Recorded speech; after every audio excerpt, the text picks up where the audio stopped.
देश की राजधानी दिल्ली, इस वक्त उसकी पॉपुलेशन जो आबादी है करीब 2 करोड़ है। मतलब 2 करोड़ लोग इस दिल्ली में रहते हैं और इन 2 करोड़ लोगों की सुरक्षा की जिम्मेदारी करीब 90,000 दिल्ली पुलिस के लोगों पर है। 90,000 पुलिस वाले, 2 करोड़ की आबादी। देश के सबसे ताकतवर लोगों का घर है दिल्ली, चाहे वो प्रेसिडेंट हो, प्राइम मिनिस्टर हो, जितने भी, होम मिनिस्टर हो, पॉलिटिकल हेडक्वार्टर है, पार्लियामेंट है।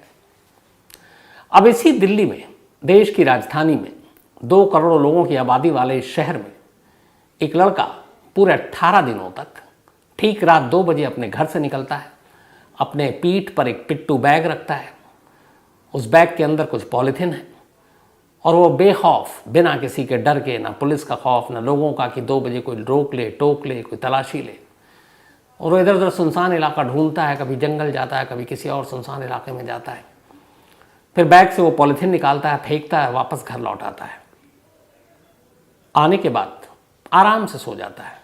अगले दिन फिर यही काम करता है, उठता है, पॉलीथिन लेता है, बैग लेता है, अब नए इलाके में पहुंचता है, नए इलाके की तलाश करता है, फिर बैग से कुछ चीज़ें निकालता है, फेंकता है, घर लौट आता है।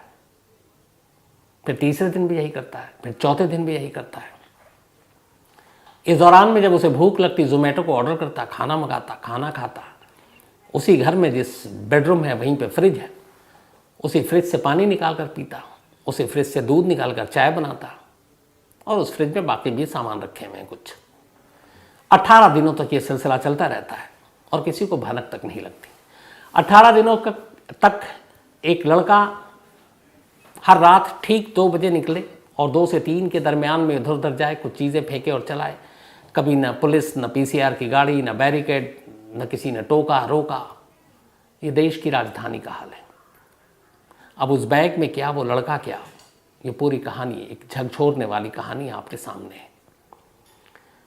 कहानी शुरू होती है, हालांकि ख़त्म दिल्ली में हुई, शुरू होती है मुंबई से, और मुंबई से भी पहले पालघर से, महाराष्ट्र में। महाराष्ट्र में एक परिवार रहा करता था, विकास, जो इस परिवार के मुखिया थे, और इनका नाम था विकास वॉलकर। विकास वॉलकर इलेक्ट्रॉनिक शॉप थी इनकी, सर्विस का भी काम करते थे। परिवार में इनकी एक पत्नी सुमन, एक बेटी जिसका नाम श्रद्धा 27 साल उम्र, और एक बेटा जिसकी उम्र 23 साल। 2018 में श्रद्धा नौकरी की तलाश में मुंबई पहुंचती है, पालघर को छोड़कर। इधर पालघर में जो पिता है वो अपनी बीवी और ये दोनों, बेटी और बेटा, से अलग रहते हैं। श्रद्धा अपनी माँ और भाई के साथ रहती थी, पिता जो है विकास वो अलग रहते थे। 2018 में वो मुंबई आती है। मुंबई के मलाड में आखिरकार कुछ अपने दोस्तों की जान पहचान से एक मल्टीनेशनल कंपनी के कॉल सेंटर में उसे नौकरी मिल जाती है। अब वो मुंबई के मलाड में ही एक किराए का कमरा लेती है और वहाँ रहने लगती है और अपना कॉल सेंटर में काम करती है। इसी कॉल सेंटर में आफ्ताब नाम का एक और लड़का काम करता है, आफ्ताब पुणे वाला, और यहीं दोनों की मुलाकात होती है। पूरा नाम है आफ्ताब अमीन पूनावाला। इसकी उम्र करीब 30 साल। तो इसी कॉल सेंटर में मलाड के आफ्ताब काम कर रहा होता है पहले से। बाद में श्रद्धा आती है। करीब 8-9 महीने बीतते हैं। इन 8-9 महीने के बीच में आफ्ताब और श्रद्धा दोनों आपस में बातें करते हैं, धीरे धीरे दोस्ती होती है और फिर प्यार हो जाता है। प्यार हो जाने के बाद, अब चूंकि श्रद्धा के घर वाले पालघर में, वो मुंबई में, इसी दौरान में एक रोज़ घर पहुंचती है श्रद्धा पालघर और अपनी माँ को बताती है कि एक लड़का है आफ्ताब, जिसे उसके साथ उसे प्यार हो गया है और अब दोनों वहीं मलाड में एक घर में, लिव इन में, दोनों एक ही कमरे में रह रहे हैं और मैं उससे शादी करूँगी। माँ ने समझाया कि ऐसा नहीं हो सकता, हमारा परिवार, ख़ानदान इसकी इजाज़त नहीं देगा, इंटर रिलीजन मैरिज है, वो मुस्लिम है, तुम हिंदू हो, कास्ट भी जो है वो अलग अलग है। बात पिता तक पहुँची। विकास ने भी इस बात का विरोध किया पर वो मानी नहीं। उसने झगड़ा किया, अपना सारा सामान उठाया और उसने कहा आज के बाद ये सोच लेना कि तुम्हारी कोई बेटी नहीं है। 2019 की बात है ये, शुरुआत की। और अब श्रद्धा वापस मुंबई आ जाती है। अब वो मुंबई में आफ्ताब के साथ लिव इन में रहने लगती है। माँ बाप गुस्सा थे, कुछ वक्त तक बेटी से बात नहीं की, लेकिन माँ होती है। माँ ने 1-2 बार उसको फ़ोन मिलाया, श्रद्धा ने भी बात की, माँ ने फिर समझाया पर वो मानी नहीं।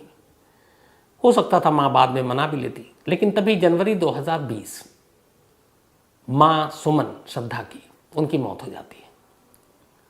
अब सुमन की मौत के बाद श्रद्धा को जब पता चलता है वो अपने घर जाती है, जो भी रस्में थे उसमें शामिल होती है और फिर वापस लौट आती है। माँ की मौत के बाद अपने पिता से वो कुल 2 बार फ़ोन पर बात करती है। बातचीत में उसके पिता ने बताया कि वो जब पूछते हैं कि तुमने इरादा बदला, तो वो कहती है कि आफ्ताब मुझे कभी बार मारता पीटता भी है, डांटता भी है। तो उन्होंने उसे समझाया भी कि लौट आओ, ऐसे रिश्ते को तोड़ दो, पर उसने कहा नहीं। फिर उसने माफ़ी मांग ली, सॉरी बोल दिया, सब ठीक है, मैं लौटने वाली नहीं हूँ। अब ये वहीं मुंबई में रह रहे हैं। 2 बार के बाद अब पिता से भी बातचीत बंद, भाई है उससे भी बातचीत बंद। अब एक बेटी एक दूसरे शहर में, मुंबई जैसे शहर में अकेले रह रही है, लिव इन में एक लड़के के साथ, फैमिली पालघर में है, फ़ोन पे बात नहीं हो रही है। बाप बेटी, माँ बेटी या भाई, इनका रिश्ता बहन के साथ बड़ा करीबी होता है। तो अब क्या करें? गुस्से में लेकिन पिता की उसकी बात नहीं मान रही है, वो बात नहीं कर रहे हैं। लेकिन श्रद्धा के कुछ दोस्तों के नंबर श्रद्धा के भाई के पास भी थे, श्रीजय नाम है उसका, और पिता के पास। तो कभी कभार वो उससे खैरियत पूछ लेते उसकी कि वो ठीक है। फिर लगता कि कई बार क्यों पूछें, तो इन्होंने एक नया तरीका निकाला। श्रद्धा के मोबाइल के व्हाट्सअप स्टेटस, उसकी तस्वीरें, डीपी, ये चीज़ें जब जब बदलती तो उन्हें लगता चलो बेटी है, ठीक है, एक्टिव है। उसके फेसबुक प्रोफाइल पे जाते हैं, वो नई नई चीज़ें लिखती, वो पिक्चर डालती जैसे, तो उन्हें लगता कि चलो ठीक है, कहीं घूमने गई है तो उसकी पिक्चर डाली, तो बेटी सही सलामत है, ये बात की तसल्ली रहती बाप को। अब कुल मिला के कहानी ये है कि बेटी आफ्ताब के साथ है, घर वालों से अब रिश्ते अच्छे नहीं हैं। इधर आफ्ताब का परिवार भी अब जब धीरे धीरे उसके दोस्तों रिश्तेदारों को पता चलता है कि एक लड़की के साथ लिव इन में है और वो लड़की मुस्लिम नहीं है, तो वो लोग भी इसका विरोध करते हैं। इसके बाद अब दोनों का ये था कि मुंबई में ज़्यादा दिन रहने का नहीं है। किसी ने कहा कि दिल्ली में अच्छी नौकरी मिलेगी, तो दोनों का एक तय करते हैं कि चलो रिश्तेदारों से दूर, दोस्तों से दूर, एक नए शहर में जाकर अपनी ज़िंदगी बसाते हैं।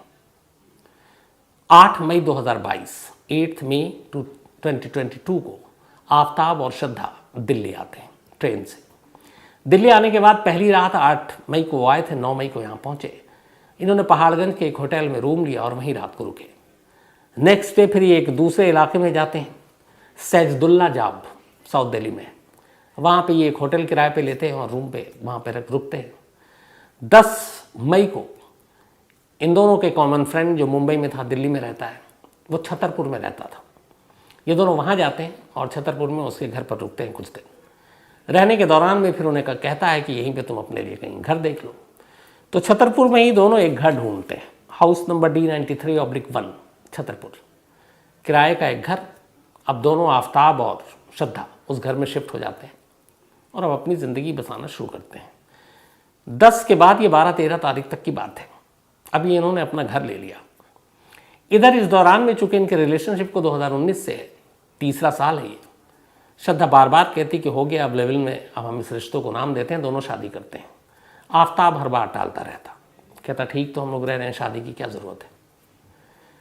इस बात को लेकर झगड़ा होता, लेकिन फिर दोनों में सुलह हो जाता। दिल्ली आए हुए अभी सिर्फ 10 दिन हुए थे। 10 दिन के अंदर अंदर अब जब ये अपने घर में शिफ्ट हो जाते हैं तो फिर से इन दोनों के बीच में अब झगड़ा शुरू होता है। और इस झगड़े के दौरान में बात बहुत सारी चीज़ें बढ़ जाती हैं। हुआ ये कि 18 मई की तारीख आती है, 18 मई। लेकिन उस 18 मई की कहानी सुनाऊं उससे पहले थोड़ा सा आगे भी बढ़ जाता हूं। दोनों दिल्ली आ गए, 8 मई को पहुंचे हैं, होटल में रहे, दोस्तों क्या रहे। अब इन्होंने छतरपुर में अपना घर ले लिया। मई के बाद जून, जून के बाद जुलाई, जुलाई के बाद अगस्त, सितंबर आ गया, 4 महीने बीत गए। अब इधर एक बाप और एक भाई जो अपनी बहन की खैरियत उसके डीपी या उसके स्टेटस या फेसबुक अपडेट से पता कर लेता था, वो सारी चीज़ें अब एक्टिव नहीं है मई के बाद से। पिता को लगा शायद कुछ बदल गया, पर उन्हें कुछ दोस्तों से उन्होंने फ़ोन किया उस वक्त मई जून में, तो उन्होंने कहा कि वो दोनों दिल्ली शिफ्ट हो गए, अब वही नौकरी करेंगे। पिता ने कहा चलो ठीक है। एक दोस्त ने ये भी बताया कि वहाँ छतरपुर में कहीं उन्होंने किराए का घर ले लिया, पर एड्रेस नहीं मालूम। उनका ये भी ठीक है। तभी सितंबर का महीना आता है। सितंबर के महीने में एक श्रद्धा का दोस्त श्रद्धा के भाई को फ़ोन करता है और कहता है कि मैं श्रद्धा को लगातार फ़ोन करने की कोशिश कर रहा हूँ, उसका पिछले 2-2.5 महीने से फ़ोन स्विच ऑफ आ रहा है। क्या उसने नंबर बदल दिया, क्या तुम्हें कॉल किया, कोई नया नंबर हो तो मुझे दो। भाई कहता है कि हमारे पास तो कोई नंबर नहीं और हम भी कर रहे हैं तो मिल नहीं रहा। भाई घबराता है, वो अपने पिता को बताता है। अब विकास, उनके पिता श्रद्धा के, वो उस दोस्त का नंबर लेकर खुद बात करते हैं। कहते क्या तुम्हारी कब से बात नहीं हुई? वो कहता है मैं हमेशा अक्सर 2-3 दिन में हमारी बात हुआ करती थी श्रद्धा से, लेकिन इधर 2-2.5 महीने से बात नहीं हो रही, उसका मोबाइल बंद है, कुछ समझ में नहीं आ रहा। ये सुनकर पिता घबरा जाते हैं। अब वो श्रद्धा के कुछ और दोस्तों को मुंबई में फ़ोन मिलाते हैं, उन सब का भी यही जवाब कि पिछले 2-2.5 महीने से श्रद्धा का मोबाइल बंद है और हमें कुछ समझ में नहीं आ रहा। अब जब उन्हें लगता है तो उन्हें एक मन में डर लगता है कि कहीं श्रद्धा के साथ कुछ हो तो नहीं गया। इसी के बाद वो वहीं लोकल पुलिस स्टेशन में अपनी बेटी की गुमशुदगी की रिपोर्ट लिखा देते हैं और पालघर में कि उनकी बेटी गुम है और मुझे डाउट है कि कहीं उसका किडनैप ना हो गया हो।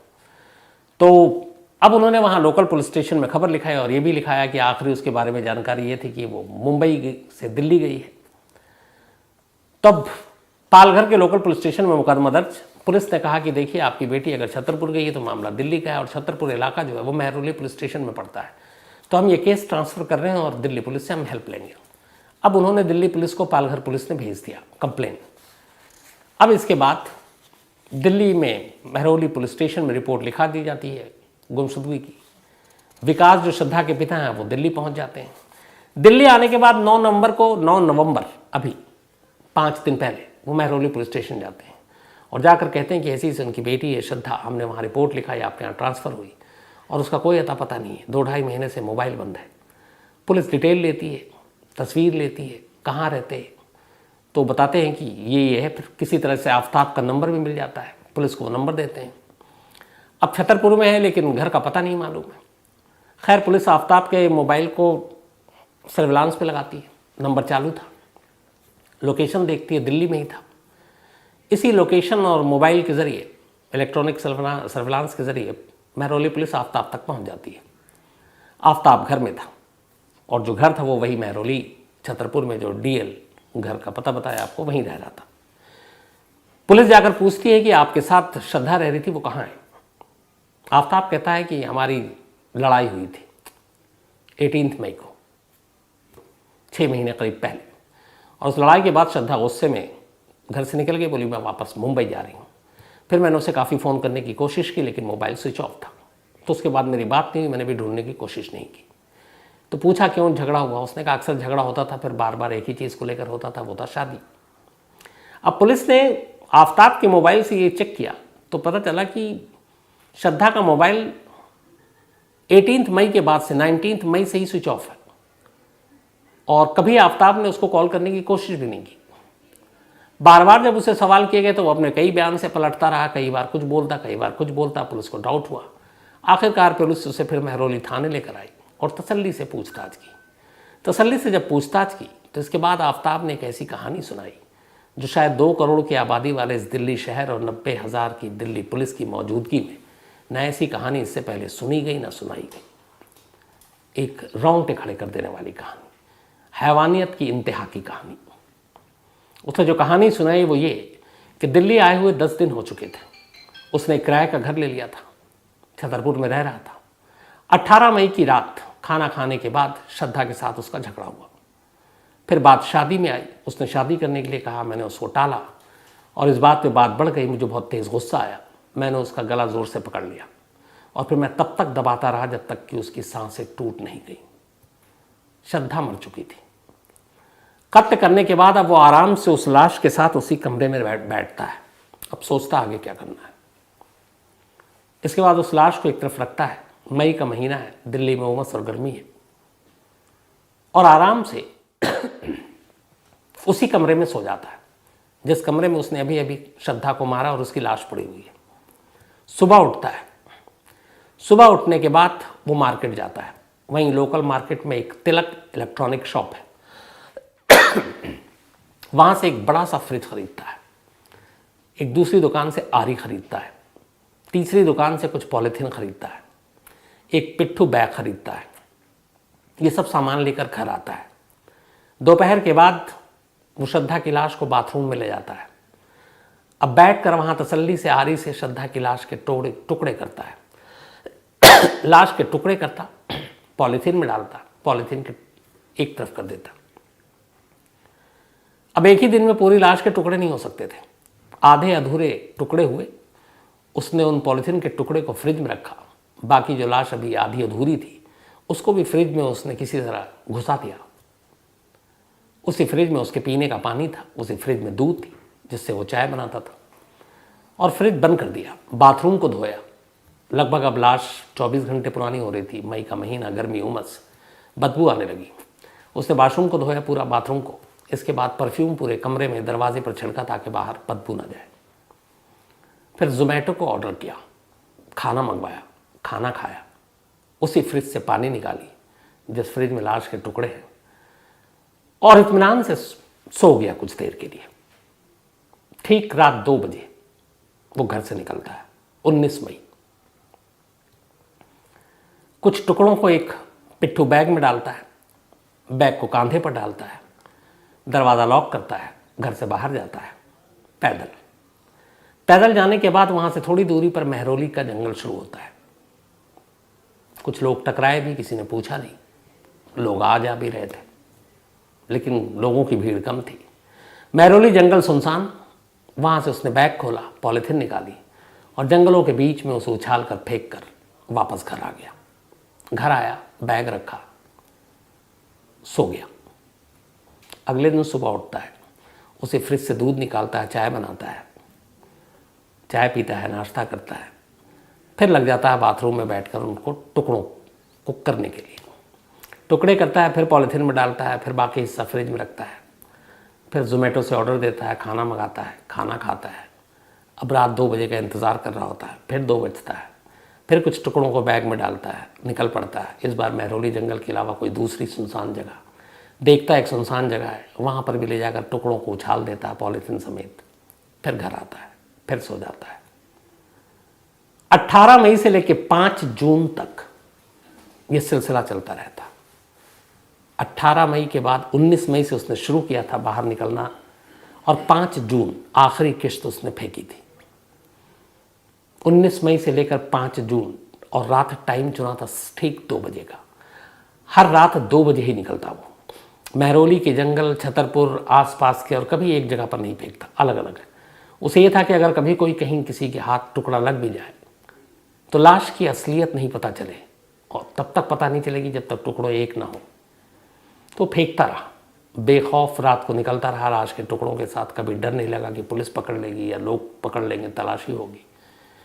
लेकिन 19 मई से लेकर 5 जून तक, 18 दिनों तक वो श्रद्धा के लाश के टुकड़ों को दिल्ली के अलग अलग इलाकों में फेंकता रहा, और आकर वैसे ही नॉर्मल ज़िंदगी जीता रहा। इन 18 दिनों में उसने अपने किसी पड़ोसी से, किसी से कोई बात नहीं की।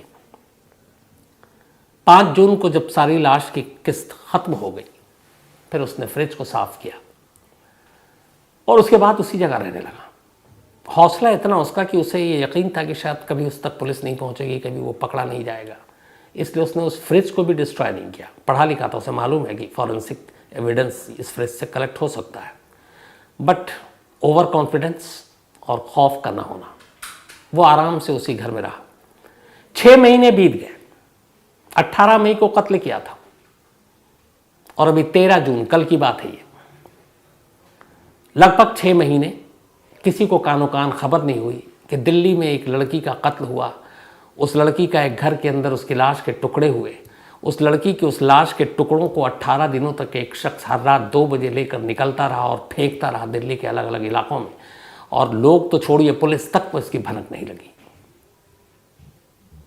एक पिता को जब ये पता चला कि उसकी बेटी का मोबाइल बंद है उसके एक दोस्त से, तब उसने खोजबीन शुरू की, और ये खोजबीन आकर महरौली पुलिस स्टेशन में ख़त्म हुई, और तब कहीं जाकर ये सारा सच सामने आया। 5 दिन की पुलिस रिमांड में भेजा गया है आफ्ताब को। पुलिस उसे लेकर लगातार उन जगहों पर जा रही है जहाँ जहाँ उसने लाश के टुकड़े फेंके हैं। लेकिन दिक्कत यह है कि 6 महीने हो चुके हैं। वो मई का महीना था, और मई, जून, जुलाई बहुत गर्मी, उसके बाद फिर बरसात, और ऐसी ऐसी जगहों पे जहाँ जंगली जानवर भी होते हैं। उन टुकड़ों का मिलना मुश्किल है। शायद कुछ टुकड़े शायद मिले भी हैं, कुछ हड्डियाँ मिली हैं, फॉरेंसिक जांच के लिए भेजी गई है।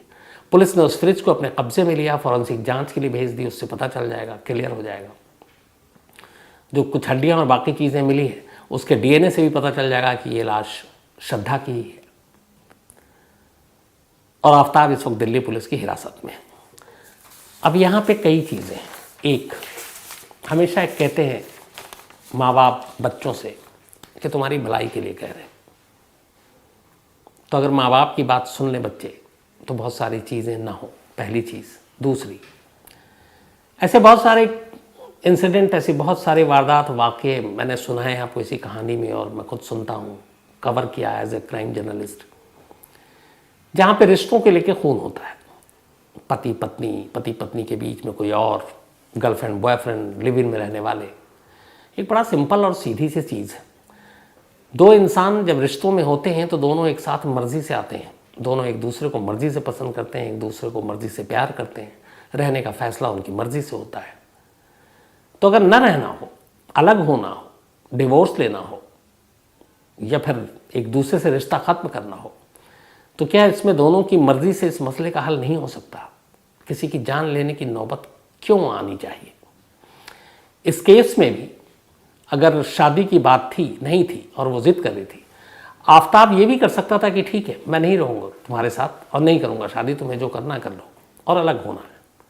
अब बाकी केस, कानून, बाकी चीज़ें देख लेते हैं।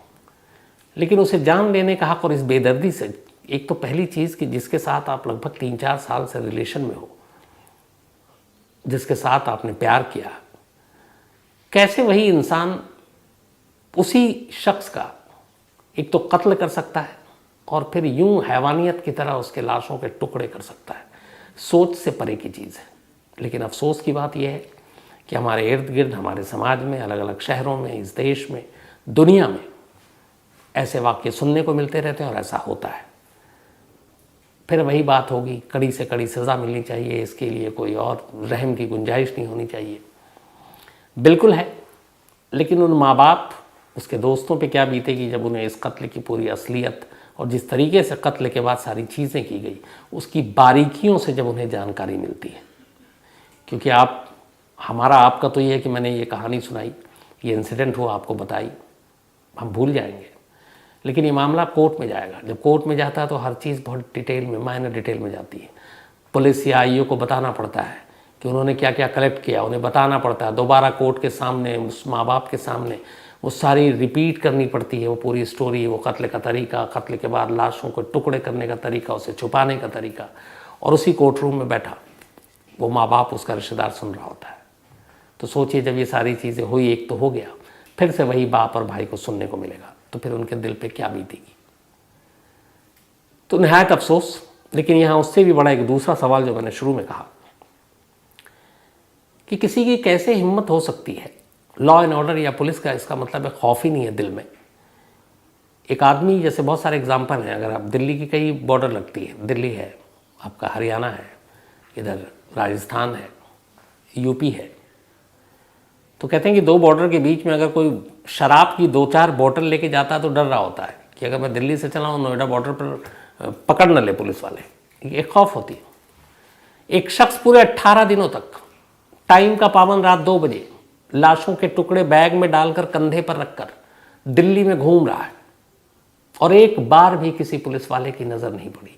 एक बार भी किसी ने उसे रोक कर ये पूछने की कोशिश नहीं की कि तुम रात को 2 से 3 के बीच में क्यों भटक रहे हो, कहाँ जा रहे हो, कहाँ से आ रहे हो, क्या काम करते हो, बैग में क्या है, किसी ने नहीं। इससे लॉ एंड ऑर्डर की हमारी असलियत का भी पता चलता है। तो आज की इस अफसोसनाक वारदात में इतना ही।